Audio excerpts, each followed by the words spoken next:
पिछले कुछ समय में भारत जहां एक तरफ दुनिया की 5वीं सबसे बड़ी इकोनॉमी बना है, वहीं दूसरी तरफ सॉफ्ट मैट्रिक्सेस जैसे पीस इंडेक्स में भारत की रैंकिंग 136, ह्यूमन फ्रीडम इंडेक्स में 119 और हैप्पीनेस इंडेक्स में भारत की रैंकिंग 123 आई है आउट ऑफ 136 कंट्रीज।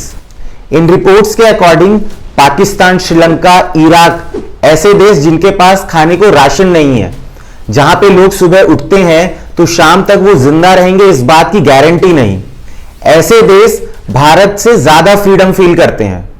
ऐसे देशों के लोग भारत से ज्यादा खुश हैं।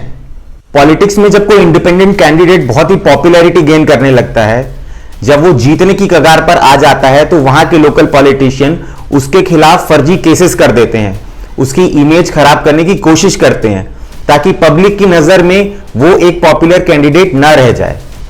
पिछले बहुत सालों से ऐसी ही कोशिश भारत के साथ होती आ रही है, पर शायद पीएम मोदी की रीसेंट यूएस विजिट ने दुनिया को यह दिखा दिया है कि अब भारत की पोजीशन दुनिया में बदल चुकी है। One section of American society that is sulking over this visit. I'm actually incredibly excited about the future of India.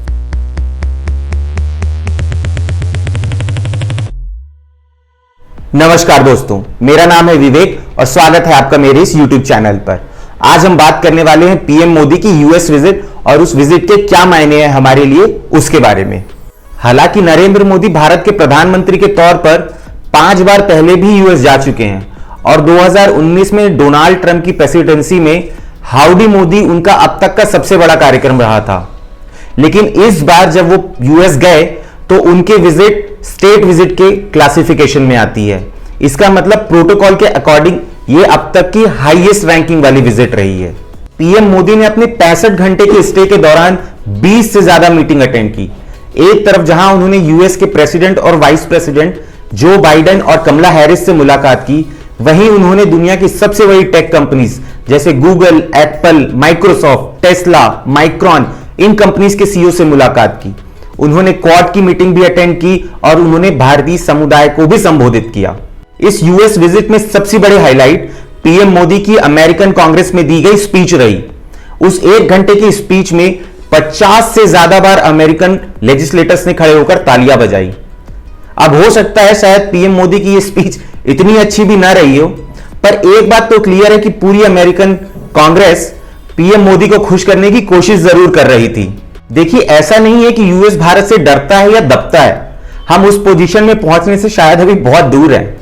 पर अमेरिका को एक बात का क्लियर रियलाइजेशन है कि बिना भारत के सपोर्ट के अमेरिका आगे बढ़ नहीं सकता। पीएम मोदी की यूएस विजिट में स्पेस, डिफेंस और टेक्नोलॉजी को लेकर बहुत इंपॉर्टेंट डिसीजंस लिए गए। Starting with defence, US manufacturer GE general electric ने भारत की एचएएल हिंदुस्तान एरोनॉटिक्स लिमिटेड के साथ मिलकर F414 इंजन्स को भारत में बनाने का अग्रीमेंट साइन किया। ये वही इंजन्स हैं जो तेजस 2 में इस्तेमाल होंगे और इस समय अमेरिकन नेवी के फाइटर जेट्स में इस्तेमाल किए जाते हैं। यह बात इसलिए भी खास है क्योंकि अमेरिकन अपनी टेक्नोलॉजी जल्दी से किसी के साथ शेयर नहीं करता, और खासकर यह अगर मिलिट्री टेक्नोलॉजी की बात हो। भारत ने MQ-9B प्रेडेटर ड्रोन्स इंपोर्ट करने का भी अग्रीमेंट साइन किया है। ये ड्रोन्स दुनिया के सबसे पावरफुल ड्रोन्स में से है।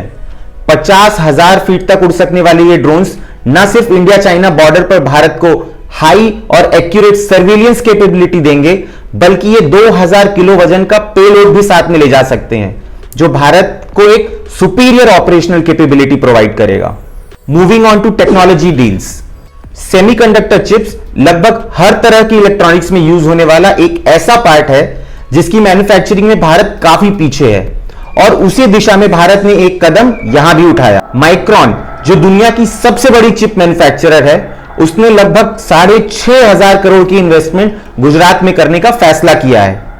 भारत ने दिसंबर 2024 तक पहली भारत में बनी सेमीकंडक्टर चिप लाने की दिशा में इस यूएस विजिट में बहुत ही इंपॉर्टेंट कदम उठाए हैं। स्पेस की दिशा में बात करें तो भारत ने अमेरिका के स्टार्ट किए आर्टेमिस अकॉर्ड को ज्वाइन किया। इस अकॉर्ड के तहत भारत और अमेरिका इंटरनेशनल स्पेस स्टेशन पर जाने के लिए 2024 में एक मिशन लॉन्च करेंगे। अगर प्रवासी भारतीयों की बात की जाए तो अमेरिका ने आने वाले समय में यह प्रोविजन लाने की बात की है कि यूएस में काम करने वाले भारतीयों को स्टैंप लगाने के लिए अमेरिका से बाहर नहीं जाना पड़ेगा।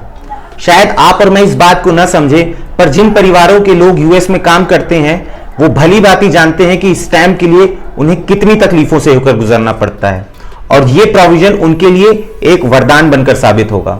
अब ये रातों रात तो हुआ नहीं कि अमेरिका ने भारत के लिए रेड कारपेट बिछा दिया या फिर अमेरिका को भारत में अपना बड़ा भाई नजर आने लगा। पिछले 10 सालों में जो भारत ने प्रोग्रेस की है, चाहे वो खुद की वैक्सीन डेवलप करनी हो, 200 करोड़ से ज्यादा लोगों को वैक्सीन लगानी हो, या फिर दुनिया भर के बैन के बाद रशियन ऑयल खरीदना हो, या फिर सर्जिकल स्ट्राइक करना हो, अमेरिका को इस बात का रियलाइजेशन अच्छे से है कि ये एक इंडिपेंडेंट भारत है। यह एक ग्रोथ की ऐसी ट्रेजेक्टरी पे है जिसके सपोर्ट के बिना अमेरिका दुनिया में सुपर पावर बना नहीं रह सकता। आने वाले समय में भारत चाहे दुनिया का किंग ना बने, लेकिन किंग मेकर भारत ही होगा। आज के वीडियो में इतना ही। आई होप आपको ये वीडियो पसंद आया हो। अगर मैंने यूएस विजिट की कोई इंपॉर्टेंट चीजें मिस कर दी हो तो कमेंट में जरूर ऐड करिए। अगर आपने चैनल को अब तक सब्सक्राइब नहीं किया है तो सब्सक्राइब कर दीजिए, वीडियो को लाइक करिए और शेयर करिए। मिलते हैं आपसे अगले वीडियो में। Thank you for watching.